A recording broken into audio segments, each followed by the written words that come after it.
இந்த மதுரையின் பகுதியில் மண்ணிலே நடைபெறுகிற புரட்சி தலைவர் புகழ் பாடுகின்ற இந்த பிறந்த ஆண்பிற்கினிய மாவட்ட பொருளாளர் போற்றக்கூடிய அருமை தம்பி குமார் அவர்களே, டாக்டர் சரவணன் அவர்களே, இந்த நிகழ்ச்சியில் கலந்து கொண்டு சிறப்பித்திருக்கின்ற முன்னாள் மேயர் அன்பு சோழர் திரவியம் அவர்கள், அன்பு சகோதரி சண்முகவல்லி அவர்களே, மகளிரணியுடைய மாவட்ட செயலாளர் ஆர்மி சகோதரி சுகந்தி அசோக் அவர்களே, இளைஞர் இளம்பெண்கள் பாசனையுடைய மாவட்ட பாலமுருகன் அவர்களே, தம்பி கேபிள் பாலசுப்ரமணியம் அவர்களே, தம்பி கதிரவன் அவர்களே, பாலமுருகன் அவர்களே, ஆண்மை திணைய எஸ்பி சண்முக சுந்தரம் அவர்களே, ஆர்மி தம்பி சார்ந்த சுரூபன் அவர்களே, தம்பி சிறப்பித்திருக்கின்ற அன்பு சோதர்கள்,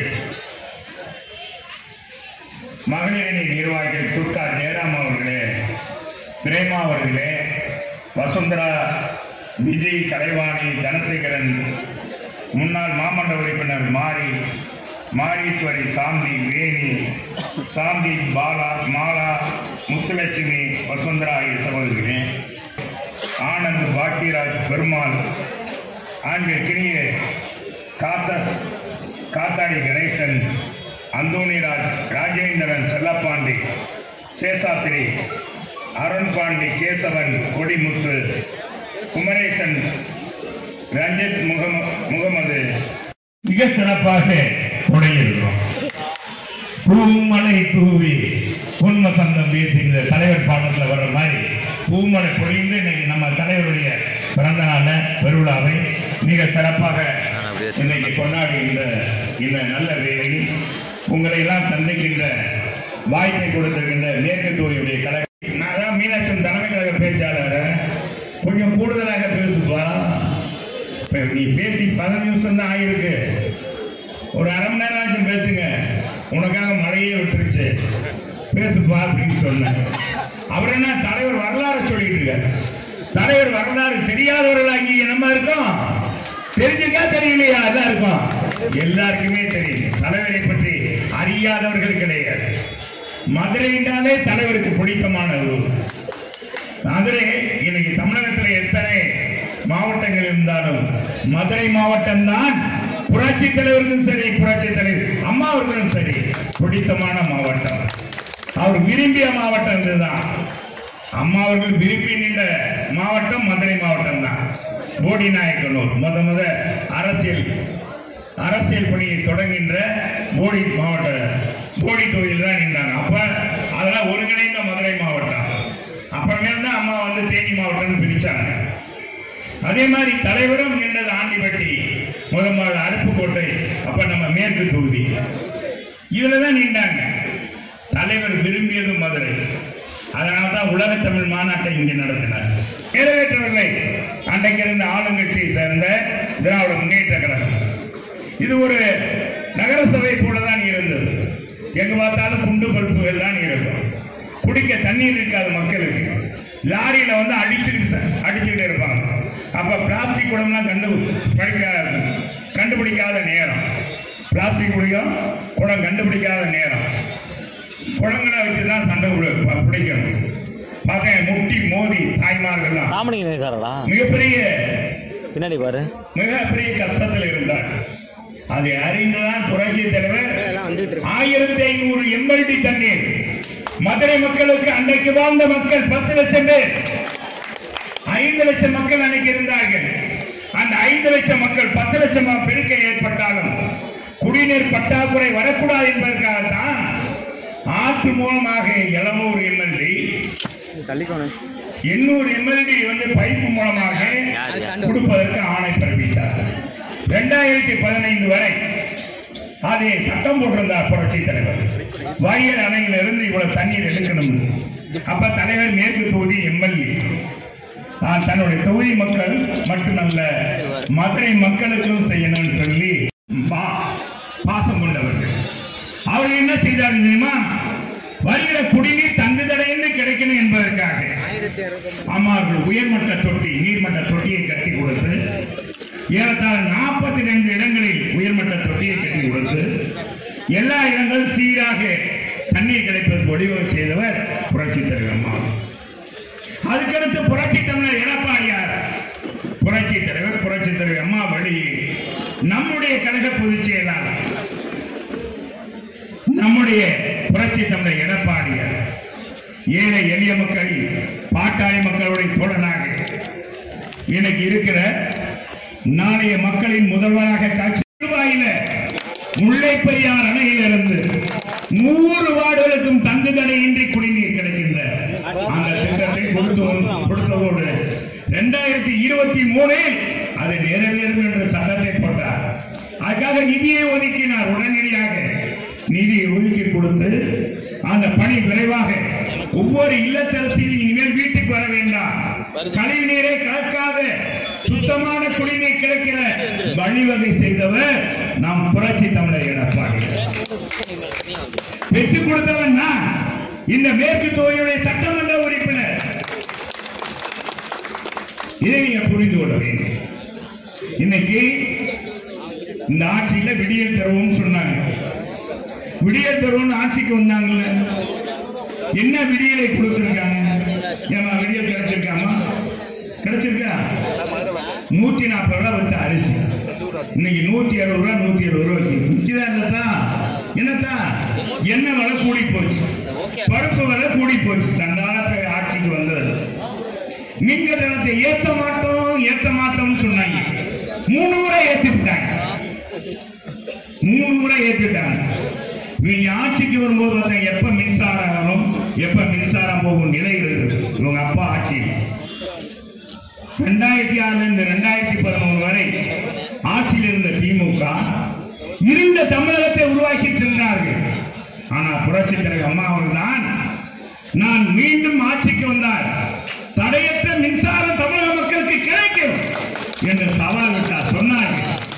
அதே மாதிரி தடையற்ற மின்சாரம் கிடைக்க அம்மா அவர்கள் செய்தார். அது மட்டும் செஞ்சாங்கன்னா அனைத்து குடும்பங்களுக்கும் 100 யூனிட் மின்சாரம் இலவசம் கொடுத்தது புரட்சி தலைவர் அம்மா. கொடுத்தாங்களா இல்லையா?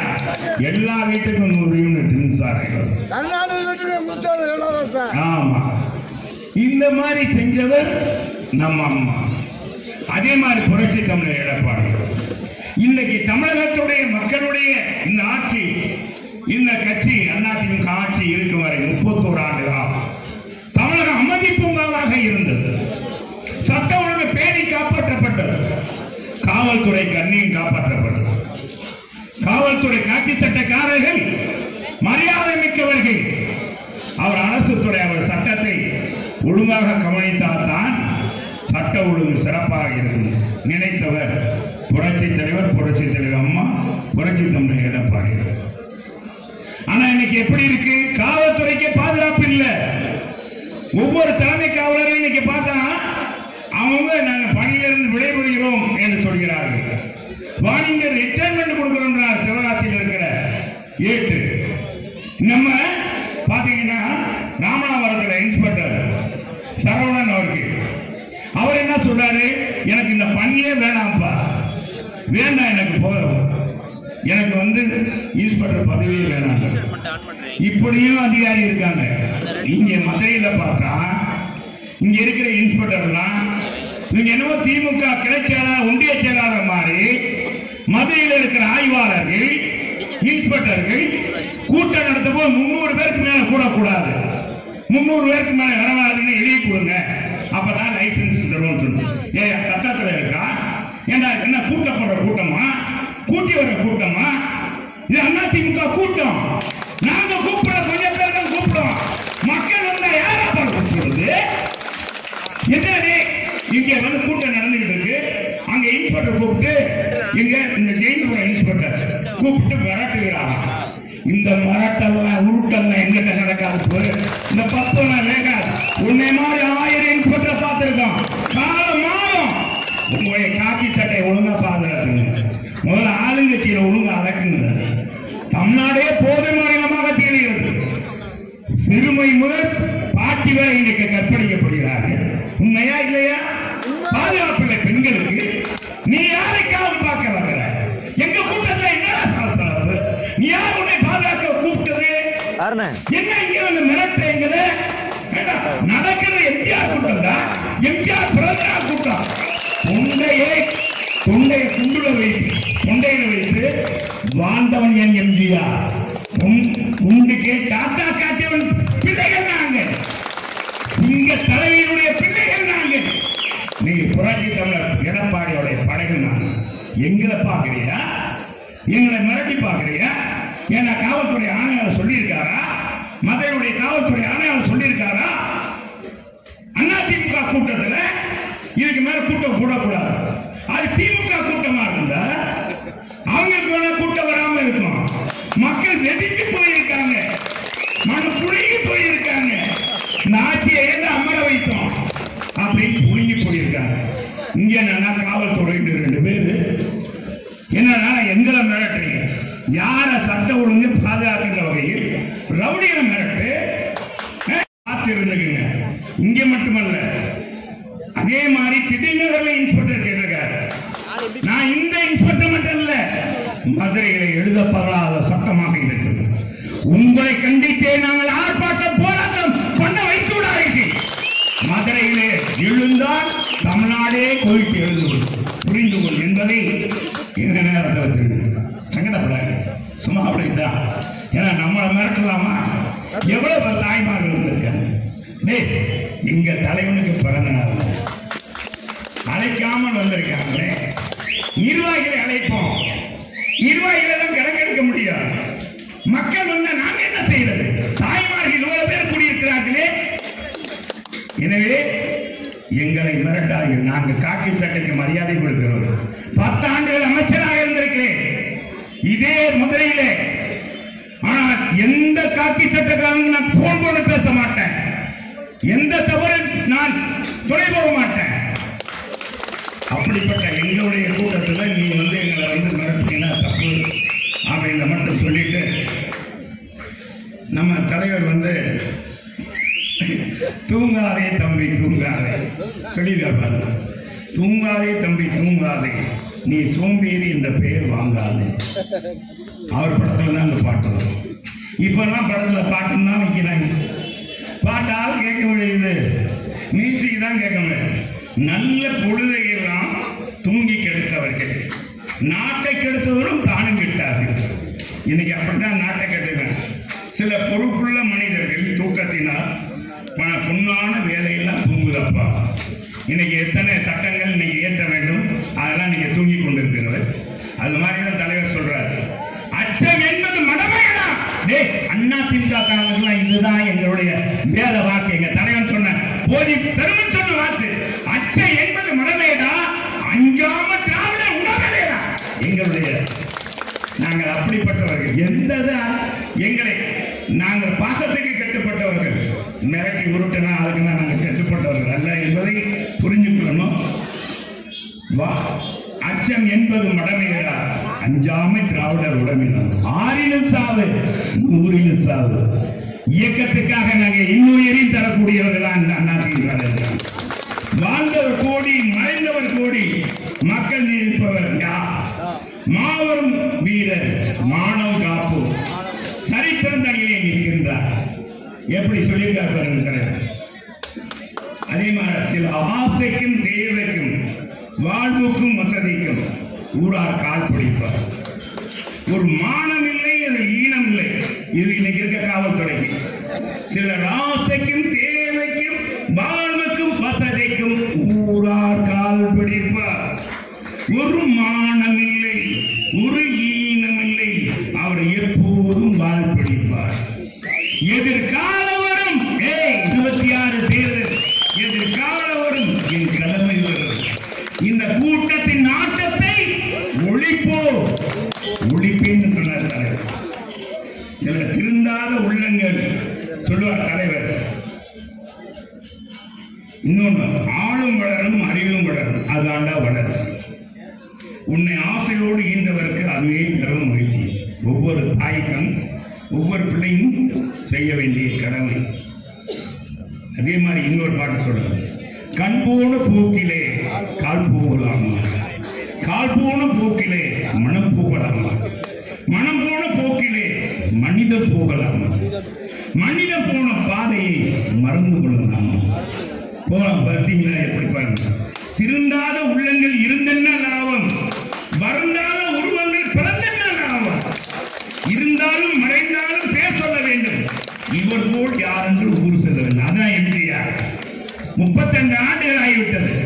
இன்னைக்கு தலைவருடைய புகழை பாடிக்கொண்டிருக்கிறோம். இன்னைக்கு தாய்மார்கள், இன்னைக்கு பாருங்க, இங்க பாத்தீங்கன்னா நிறைய இளைஞர்கள், 70% இளைஞர்கள் புரட்சி தலைவர் மறைந்த பிறகு பிறந்தவர்கள் இன்னைக்கு நிர்வாகியா வந்திருக்காங்க. அதான் இந்த இயக்கம். இந்த இயக்கம் என்னன்னா சாதாரண இயக்கம் இல்ல. என் தலைவன் காலத்தில் 17 லட்சம் தொண்டர்கள், அம்மா காலத்தில் 1.5 கோடி தொண்டர்கள், இன்னைக்கு புரட்சி தமிழர் எடப்பாடியார் காலத்திலே 2.5 கோடி தொண்டர்களை பெற்ற மாபெரும் இயக்கம். தமிழகத்திலே பெரும் இயக்கம், தனிப்பெரிய இயக்கம் தான் அதிமுக. இந்தியாவின் 3வது பெரிய இயக்கம் அதிமுக. உலகத்திலேயே 7வது இடத்தில் இருப்பது அதிமுக. நாங்க சொல்ல தேர்தல் ஆணையம் சொல்லுகிறது, புரிஞ்சுக்க. அது இன்னைக்கு இந்த இயக்கம் இன்னைக்கு இது போல இருக்குன்னா இதுதான் எங்க அதிமுக. நல்ல நல்ல பிள்ளைகளை நம்பி இந்த நாடே இருக்குது தம்பி. இதுதான் எங்க பிள்ளைகளுக்கெல்லாம் எங்க தலைவர் சொல்லி தந்தார். நல்ல நல்ல பிள்ளைகளை நம்பி இந்த நாடே இருக்குது தம்பி. சின்ன சிறு கைகளை நம்பி ஒரு சரித்திரம் இருக்குது தம்பி, ஒரு சரித்திரம். இந்த இளைஞர்கள் இன்றைக்கு இங்க வந்திருக்காங்க இல்லையா, தகவல் தொழில்நுட்பத்துல இளைஞர் பாசறை, இளைஞர் பாசறை, மாணவரணி இதுல இருக்கிறாங்களா, அந்த பிள்ளைகளுக்கெல்லாம் ஒரு சரித்திரம் இருக்கு இயக்கத்துல. இந்த இயக்கத்துல வந்தவங்க அப்படிதான் வந்தவங்க. நானும் ஒரு காலத்துல மாணவரி இருந்தா வந்தவன், அப்படித்தான் இங்க இருக்கும். அந்த மாதிரி அதைத்தான் தலைவர் சொல்றார். அதே மாதிரினா உன்னை எறிந்தால் நீ உன்னை எறிந்தால் உலகத்தில் போராடாது. நம்ம இங்க இருக்க தொண்டர்கள் நம்மளை அறிந்தா சரி, நம்ம யார் என்ற காமிக்கணும். உலகத்தை போராடாதா, உயர்ந்தாலும் தாழ்ந்தாலும் தன்னை வணங்காமல் நீ வாழலாம். அதுதான் ஏற்றுக்கொண்ட கொள்கைக்கு நம் விசுவாசம் வேண்டும். இது நம்ம செய்யணும், நம்முடைய பாடம். சரி, நான் திரும்ப வர்றேன். 10 ஆண்டுகள் ஆட்சி என்னென்ன சாதனை கொடுத்தோம்னா உங்களுக்கு தெரியும். தாய்மார்களெல்லாம் விலையில் அரிசி கொடுத்தோமா இல்லையா? கொடுத்தோமா இல்லையா? அனைத்து பேருக்கும் மகளிருக்கு பார்த்தீங்கன்னா விலையில் அமைச்சுக்கிறது, மீன் வீச்சு கொடுத்தோமா இல்லையா? கொடுக்கணும். மாணவ செல்வங்களாம் மடிக்கணியும் கொடுத்தோம். 1 ரூபாய்க்கு ஒரு இட்லி, 3 ரூபாய்க்கு தயிர் சாதம், 5 ரூபாய்க்கு சாம்பார் சாதம் கொடுத்தோம். அம்மா உணவு, அம்மாவை தொடங்கி வைத்தார். தமிழ்நாடு முழுவதும் கொரோனா காலத்தில் அத்தனை அம்மா உணவு தெரியும். 10 மாசங்கள் இவ்வளவு இல்லாமல் உணவு கொடுத்தோம். எல்லாருக்கும் வந்து சாப்பிட்றவங்க. அதெல்லாம் கழக தொண்டர்களே ஸ்பான்சர் எடுத்துக்கிட்டாங்க. அதானே செஞ்சோம். எத்தனை திட்டங்கள் நம்ம சொல்லிக்கலாம். மகளிர் காவல் நிலையம், பெண்களுக்கு 18 ரூபாய், கர்ப்பிணி பெண்களுக்கு 18,000 ரூபாய், 500 ரூபாய், இன்னும் 1000 ரூபாய் உயர்த்தி வழங்கியது முதியோர் பென்ஷன். வழங்கமா இல்லையா? மகளிர் அந்த பணிபுரிகிற மகளிருக்கு 2 சக்கர வாகனம். இந்த மாதிரி எத்தனை திட்டங்கள் நாம் கொடுத்து கொண்டு சொல்லிக்கொண்டே போகலாம். இன்னைக்கு ஆட்சியில் வந்தா மின்சார கட்டணத்தை ஏற்ற மாட்டோம்னா வந்தவுடன் நீட்டுத் தேர்வு ரத்துன்னு சொன்னாங்க. ரத்து பண்ணாங்களா? இன்னைக்கு சட்டமன்றத்தில் எதிர்கட்சி தலைவர் கேட்டார். ஆனா நம்ம எடப்பாடியார் கேட்டார், நீங்க நீட்டுத் தேர்வு ரத்துன்னு சொன்னீங்களே, ஏன் ரத்து செய்யல அப்படின்னு. இது என்ன தெரியும்? உடனே பதட்டம். முதலமைச்சர் சொல்றார், முதலமைச்சர் இது மத்திய அரசு தானே ரத்து பண்ணணும். நீ ஏன் போய் சொன்ன? தேர்தல் அறிக்கையிலேயே வந்த உடனே அந்த சூட்சமா எங்க அப்பாவுக்கு தான் தெரியும். யார் சொன்னா? யாருப்பா சொன்னா? உதயநிதி ஸ்டாலின் செங்கல் தூக்கி காமிச்சவர். அவரு சொன்னார், சூட்சமம் தெரியும். இந்த அறிவிக்கலாம் தெரியாது, எங்களுக்கு எல்லாம் தெரியாது, நம்ம எடப்பாடியாருக்கும் தெரியாதுன்னு சொன்னார். ஏன்னா இத்தனை வருஷம் ஆச்சு, நீ 13 பேர் செத்து போயிட்டாங்க மாணவர்கள். என்ன சட்டமன்றத்தில் கேட்டா அவங்க அப்பா என்ன சொல்றாரு, இது மத்திய அரசு கொண்டு வர வேண்டும். இதை தெரிஞ்சவங்க நாங்க இதெல்லாம் பார்த்து தானே 7.5% இடஒதுக்கீடு கொண்டு வந்தோம். மருத்துவ கனவை நிறைவேற்றின வகையில் 5 பைசா செலவு இல்லாம இன்னைக்கு 6000 குடும்பங்கள் மருத்துவ குடும்பங்களாக டாக்டராக காட்சி அளிக்கிறார்களே. இங்கே ஒரு மருத்துவமனை செயலா இணைச் செயலாளர் எத்தனை பேர் மருத்துவராக இருக்கிறார்கள்?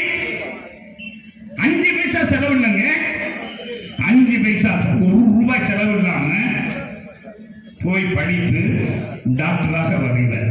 அந்த சட்டத்தை போட்டவன் ஏழை பங்காளன், விவசாயியின் தோழன், சாதாரண குடும்பத்தில் பிறந்து அரசு பள்ளியிலே படித்து அரசு கல்லூரியிலே படித்து நம்முடைய உயர்ந்த நிலைக்கு வந்த முதலமைச்சர் நம் எடப்பாடி.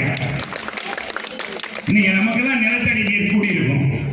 குடிமராமத்து திட்டம் மாடக்குளம் கண்மாயை இன்னைக்கு 5 ஆண்டுகளாக 6 ஆண்டுகளாக இன்னைக்கு பார்த்தா மாடக்குளம் கண்மாய் நிறைந்து இருக்கு. இதனால நிலத்தடி நீர் கூடி இருக்கு. பழங்காலத்தான் 600 அடி இருக்கும், இன்னைக்கு 180 அடி 150 120 அடியில தண்ணி வந்துருச்சு. குடிமராமத்து திட்டம். அதே மாதிரி முத்துப்பட்டி, இது மட்டுமல்ல, மதுரையை சுற்றி அனைத்து நீர்நிலைகளும் வலுப்படுத்தப்பட்டது. 3 தடுப்பணைகள் கட்டணும்.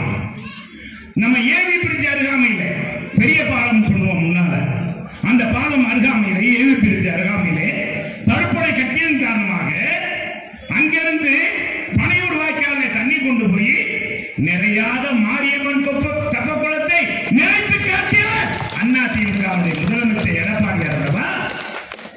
40 ஆண்டு காலம் நிறையாது, இன்னைக்கு நிறைந்து காட்சி அளிக்கிறது. எத்தனை திட்டங்கள் நாம் சொல்லலாம். நம்ம அருமை மீனாட்சி சுந்தரேஸ்வரர் திருக்கோயில் எவ்வளவு அழகான கோயிலாக மாற்றி இருக்கிறோம். இந்தியாவிலே தூய்மையான கோயில் திருக்கோயில் என்றால் 3 முறை பசுமை விருது பெற்ற திருக்கோயில் என்றால் நம்ம அருமை மீனாட்சி சுந்தரம். நீங்க வந்தீங்களே, என்ன விருது பெற்றீங்க? பசுமை மாநகராட்சி என்று மதுரை மாநகராட்சி பெயர் பெற்றது. இன்றைக்கு குப்பை மாநகராட்சி ஆகி போச்சு. தும்பா நகரம் இன்றைக்கு என்ன இருக்கு? குப்பை நகரமாக மாறிவிட்டது. மதுரையில் 2 பக்கம் விரைவுச்சாலை அமைத்தும் வைகாட்டில் 4 மாசிலும் பாத்தீங்கன்னா உலகத்தரம் வாய்ந்த சாலைகள். நம்ம ரயில்வே ஸ்டேஷன் இருந்து பாத்தீங்கன்னா திருமநாயக்கர் வரை பாத்தீங்கன்னா அலங்கார விளக்குகள். நம்ம பெருந்தலைவர் காமராஜருக்கு 50 லட்சம் ரூபாய் மணிமண்டபம். எவ்வளவு தூரம் செஞ்சோம்? நீ இந்த 4 ஆண்டுகள் மதுரை மக்களுக்கு என்ன செஞ்ச? அனைத்து குடும்பங்களுக்கு 1000 ரூபாய் சொன்ன. இன்னைக்கு எத்தனை பேர் கொடுக்குறீங்க? 1 கோடியே சம்திங். அதுல சில பேருக்கு போகல. விலைவாசி என்ன ஏறி இருக்கு பாருங்க. 3 முறை மின் கட்டணம் உயர்வு. ஏற்றிக்காயா இல்லையா? வீட்டு வரி உயர்ந்துருச்சா இல்லையா? உயர்ந்துச்சா இல்லையாமா? குப்பை வரி, குழா வரி, பால்வாட் கட்டணம், பலமுறை பால் கட்டணம் உயர்வு. எல்லா கட்டணத்தையும் உயர்த்திட்ட. பத்திரப்பதிவு துறையாளர் இத்தனையும் செஞ்சிருக்கீங்க. நாட்டில என்ன மக்களுக்கு செஞ்சிருக்கீங்க? நீங்க மட்டும் அனுபவிக்கிறீங்க. அனுபவி ராஜா அனுபவி. இன்னும் 1 வருஷம் தான் தம்பி. ஆட்டம் பாட்டம் எல்லாம் தமிழ் மக்கள் மத்தியில எடுபடுமா? இந்த தாய்மார்கள் ஓட்டு போடுவார்களா? நேற்றைக்கு முன்தினம் நடந்த ஜல்லிக்கட்டு, அலங்காநல்லூர் ஜல்லிக்கட்டு கூத்த பார்த்திருப்பீங்களே, யூடியூப்ல பாத்தீங்களா? இப்பவே வாரிசு அனுப்பிச்சு விட்டாங்க. மன்னர் காலத்துலதான் மேடையில் அமர்ந்திருப்பாங்க. விழா நடக்குதுன்னா இப்ப திருமல நாயக்கர் எடுத்துக்கோங்க. நம்ம எங்க போயிட்டு திருமல நாயக்கர் உட்கார்ந்துருக்காரு. விழா நடத்துனாங்க. அது யாருப்பா? திருமல நாயக்கர். பக்கத்துல இளையராஜா, அவரோட அதுக்கடுத்த இளையராஜா, அதுக்கடுத்த போற இப்படி சொல்லுவாங்க. அது மாதிரி இவங்க வாரிசு அரசியல ஓட்டு போட்டு மக்கள் தேர்ந்த காரியங்கள் தெரியாதா? இந்த மக்களை ஏமாத்திட்டு வந்திருக்கு. அப்படிப்பட்ட அறிய இன்னைக்கு அலங்காநல்லூர் ஜல்லிக்கட்டுல அரங்கேற்றி இருக்காங்க. பார்த்தா உதயநிதி முதல் நாள் வரைக்கும் பாலமேடு ஜல்லிக்கட்டுல இறந்த மாடுபிடி வீரருக்கு, அந்த வீரருக்கு நிதி ஒதுக்கல. இங்கே சோழராஜா தலைமையில ஆர்ப்பாட்டம், எங்க சித்தன் தலைமையில ஆர்ப்பாட்டம் நடக்குது. பணத்தை வாங்க மாட்டோம், அந்த உடலை வாங்க மாட்டோம், இது போராட்டம் நடக்குது. ஆனா செவிசாய்த்தாரா? ஏதாவது செஞ்சாரா முதலமைச்சர்? சரி, இங்க இருக்கிற நம்முடைய மாவட்ட ஆட்சித்தலைவரை கேட்டா எழுதி அனுப்பிருக்கு, வருவோம், வந்த பிறகுதான் சொல்ல முடியும். அதான் செய்தியாளர்கிட்ட சொன்னாங்க. ஆனா அடுத்த நாள் நம்ம உதயநிதி தொடங்கி வைக்கிறார்னு சொல்லி மதுரை விமான நிலையத்தில் வந்த உடனே 3 லட்சம் ரூபாய் ஜெயிக்கிறாங்க. எப்படி ஆட்சி பாருங்க. ஏன்னா உங்க ஆட்சியில கலாச்சாரம் குடித்து இறந்தா 10 லட்சம் ரூபாய், வீர மரணம் எய்தா 3 லட்சம் ரூபாயா? இதான் உங்க ஆட்சி லட்சணமா? கலாச்சாரம் எடுத்தவனுக்கும் உதவி கொடுப்பீங்க. எவ்வளவு மோசமான ஆட்சி இந்த ஆட்சியில நடக்குது. விலைவாசியை கட்டுப்படுத்தவுண்டா? இன்னைக்கு பாத்தீங்கன்னா எங்க ஆட்சியில 10 வருஷம் நான் தான் கூட்டுறவுத்துறை அமைச்சர். நான் அறிவிட்டு நான் வரிய சட்டமன்றத்தில் பேசி அமைச்சர் பேசு. எங்க காலத்துல 98% பொங்கல் பரிசு வாங்கியிருக்காங்க, பொங்கல் தொகுப்பு வாங்கியிருக்காங்க. கொடுத்தவன்னா ஆனா எடப்பாடியார் காலத்துல பொங்கல் தொகுப்போடு 2500 ரூபாய் கொடுத்தார்களவா? 99 விழுக்காடு கொடுத்தோம். இன்னைக்கு எவ்வளவு? 32 லட்சம் பேர் மக்கள் வாங்கல. போ வேணான்ட்டான். உன் பொங்கல் தொகுப்பு வேண்டாம். நீ என்ன வந்தோடனே எங்களுக்கு 2500 ரூபாய் கொடுக்கணும்னு சொன்ன. நீ வந்து செஞ்சையா? நீ அடுத்த வருஷம் கொடுப்பாரா துறைமுருகன் சொல்லிட்ட. அடுத்த வருஷம் தேர்தல் மக்களுக்கு தெரியாதா? நீ அடுத்த வருஷம் பொங்கல் தொகுப்பு 5000 கொடுத்தாலும் சரி, 10,000 கொடுத்தாலும் சரி, வீட்டு வீட்டுக்கு தங்க கட்டியே கொடுத்தாலும் சரி, அடுத்த ஆள போது எடப்பாடியா ஆளப்பாட கட்சி அண்ணா திமுக எழுதி வச்சுக்க. ஒரு முறைக்கு மறுமுறை திமுக ஆட்சியில் வந்தது கிடையாது. என் தலைவன் 3 முறை முதலமைச்சர் ஆகிறவர். அரியாரம் பூசியவன் அரசியல் பண்ண முடியுமா என்று வீரவசனம் பேசிய கருணாநிதி கோட்டை பக்கமே 11 ஆண்டுகள் வனவாசம் போக வைத்தவர் என் தலைவன் புரட்சி தலைவர் இந்தியா. அதே மாதிரி புரட்சி தலைவர் அம்மா 2 முறை 6 முறை ஆட்சியில் அமர்ந்து கட்சியில் ஆட்சியில் அமர வைத்தவர், அழகு பார்த்தவர் அம்மா அவர்கள். 2 முறை வெற்றி பெற்றவர். 2016 எடுத்துக்க. நான் சவால் பண்ணுகிறேன். புரட்சி தலைவர் இருக்கு வரை திமுக கூட்டணி இல்லாமல் 79 ஜெயிச்சது. அது பிறகு ஒரு முறையாச்சு நீ ஜெயிச்சிருக்கியா? கூட்டணி இல்லாமல் ஜெயித்ததுண்டா? கூட்டணி வைத்துக் கொண்டு நீ கும்மாளம் போடுகிறாயே. இன்னைக்கு உன் கூட்டணி இருக்கவங்களே சொல்றாங்களே, என்ன பேசுறாங்க? இந்த சொல்ற வர அலங்காநல்லூர் சம்பவத்தை விட்டுட்டு போயிட்டேன். அலங்காநல்லூர் ஜல்லிக்கட்டுல உதயநிதி வந்தாருப்பா தொடங்கினார்ல. பச்சை கொடி காட்டிய வேந்தன், அடுத்த வேந்தன் வந்துட்டார். பச்சை கொடியை காட்டிய வேந்தன். கலைஞர் கூட என்ன செய்ய பார்த்து அவங்க ஸ்டாலினை கொண்டு வந்தார் பக்கத்துல வச்சு. இன்னைக்கு ஸ்டாலின் ஸ்டேட் எது ஸ்டேட் தான் நேரடியா களத்துல இறங்கிட்டார். இன்ப நிதியை கொண்டு வந்துட்டாங்க. அவர் யூகேல படிக்கிறாங்க, இங்க கொண்டு வந்துட்டாங்க. அந்த பக்கத்துல உட்கார்றதுக்கு மாவட்ட ஆட்சித்தலைவர் தரீனத்தும் போடுவார் சீட்டுக்கு.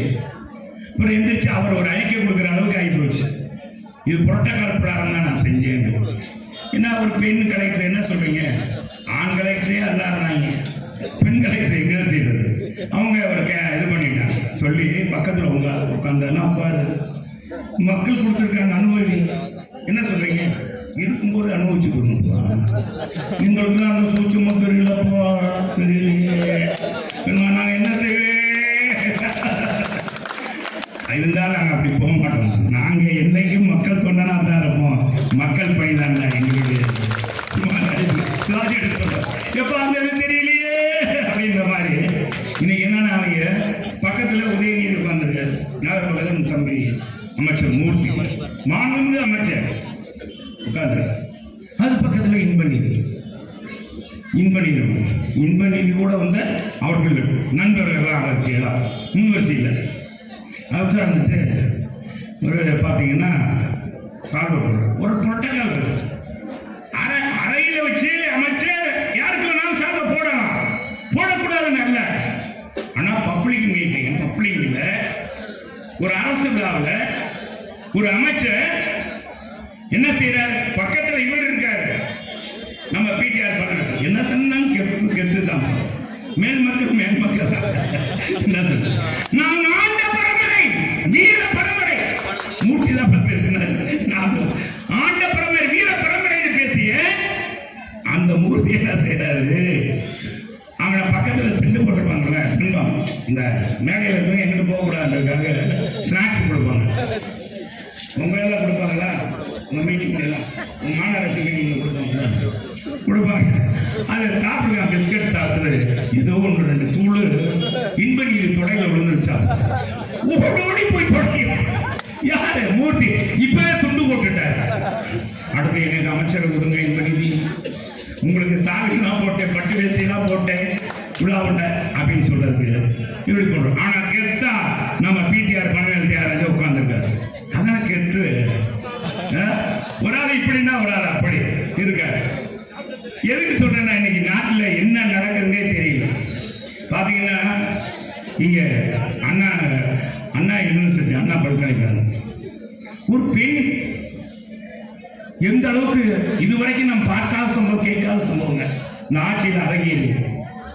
எத்தனை ஆக்டிவிட்டிகள் நடந்தாலும் சரி அத்தனையும் நம்ம பொறுத்திருக்கோம். மக்கள் கொய்த்து போயிருக்காங்க. அதை நம்ம கையில் எடுத்த பிறகுதான் அதுக்கு வருது வெளியே. இன்னும் யாரும் சார் கண்டுபிடிக்கலையே, இன்னும் கண்டுபிடிக்கல நீங்க. அதாங்க எது இருக்கு. ஆனா நிச்சயம் மக்கள் யார் அந்த சார் என்று விடமாட்டார்கள். அந்த சாரை நீ வெளிக்கொண்டு வரணும். இந்த மாதிரி மோசமான ஆட்சி இன்னைக்கு நான் சொன்னது மாதிரி கள்ளச்சாரை ஒரு பக்கம், போதைப் பொருள் விற்பவனா திமுகவில் இருக்கான் நிர்வாகியாக, ஒண்ணு கட்டி கேட்க முடியல. இந்த மாதிரி நிலைமை இருக்கு. இதையெல்லாம் நம்ம மாற்ற வேண்டும். இந்த மாற்றக்கூடிய வல்லமை 2026 நம் எடப்பாடியாருக்கு மட்டுமே இருக்கு என்பதை நீங்களும் புரிந்து கொள்ள வேண்டும். நம்முடைய அம்மா புரட்சித் தலைவருடைய ஆட்சி தமிழகத்தில் அமைய வேண்டும்.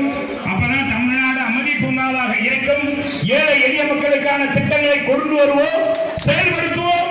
அதை செயல்படுத்தக்கூடிய வல்லமை, திறமை நம்மளின் ஒருவர், நமக்கானவர், மக்களின் முதல்வர் நம்முடைய எடப்பாடியார் என்பதை நீங்கள் புரிந்து புரட்சித் தலைவருடைய பிறந்த நாள் பெருவிழா சூடோடு இந்த இன்ஸ்பெக்டர் ஆரம்பிச்சுட்டார். அப்பா ஜெயிலுரை சூடோடு இறங்கி அனுப்பிச்சு விட்டார். எனக்கு வருத்தமா இருக்கு. ஏன் இன்ஸ்பெக்டர் இப்படிலாம் செய்யறீங்க? நீங்க சரியில்லை இன்ஸ்பெக்டர், இப்படி செய்யக்கூடாது இன்ஸ்பெக்டர் என்பதை இந்த கூட்டத்தின் மூலமாக தெரிவித்து, நீ வாப்பா நான் செல்லூர்ல தான் இருப்பேன், கைது பண்றேன், வந்து கைது பண்ணுங்க. சிறைச்சாலையை எங்களுக்கு கட்டப்பட்டதுடா, நாங்கள் அதெல்லாம் பயந்தவன் அல்ல, இதுக்கெல்லாம் நாங்கள் பயந்து அரசியல் பண்றவங்க கிடையாது. நீ ஏன் நான் மேடையில் இருக்கும்போதே நீ கூப்பிட்டு இந்த மாதிரி கேட்குறீங்கன்னா, இந்த இன்ஸ்பெக்டர்ல எத்தனை இன்ஸ்பெக்டர் நாங்கள் பார்த்தோம். இந்தியா அண்ணாமலைன்ற ஒரு இன்ஸ்பெக்டர் மலையான மாதிரி இருந்த. இப்படிதான் நம்ம மோகன் அவருக்கு எம்பி மோகன் அவருக்கு ஓட்டு கேட்டு மார்க்சிஸ்ட் கம்யூனிஸ்ட் தோழர்கள்லாம் நாங்க திருமணை பற்றோம் மீட்டிங்ல வந்து சேர்லாம் தூக்கி அடிச்சாரு, இப்படி அடிச்சாரு, அங்கே அடிச்சாரு. நான் போய் கேட்டேன், யானை மாதிரி இருக்குன்னு பயந்து தெரியாது சத்தியமாங்க. அப்ப கேட்டேன், அப்ப நான் சாதாரண மாவட்ட செயலர், என்ன சேரெல்லாம் உடைக்கிறேன், கலவரம் பண்ணது இங்க இருக்க மிஸ்ஸா பாண்டியன், உனக்கு தெரியும் துணைங்க, கத்தி குத்து வேணும் அவங்க, வண்டியை சேதமாக்குறது அவங்க, இங்க கட்சிக்காரங்களா மார்க்சிஸ்ட் கம்யூனிஸ்ட் கூட அடிபட்டிருக்காங்க. அந்த தோழர்கள் தான் இப்ப திமுக கூட கொண்டு இருக்காங்க. அது ஒரு அந்த தோழர்களுக்காக நான் தான்ப்பா போராடுனேன். இதே செல்லூர் ராஜு தான் இங்கே என்ன பேசுனேன். அதுக்கடுத்து நம்ம ஆட்சி வந்து நம்ம எங்க போனார்னே தெரியும். நாம அந்த மாதிரி ஒரு பேர் என்னப்பா, பூமிநாதன். பேரு நல்லா இருக்கும், பூமிக்கே நாதன். பூமி நல்ல அடைக்கவாசிங்க, பூமி சட்ட ஒழுங்கை பாதுகாருங்க என்று கேட்டு இந்த நாள் இதுவரைக்கும் என்னுடைய பேச்சை கேட்ட உங்கள் அனைவருக்கும் நன்றி கூறி விடைபெறுகிறேன். நன்றி, வணக்கம். நாளைக்கு தெற்கு தொகுதி சார்பாக நம்முடைய அது டிஎம் கோர்ட் அருகாமையில் கூட்டம் நடைபெறுகிறது. அனைவரும் வாங்க, வாழ்த்துக்கள்.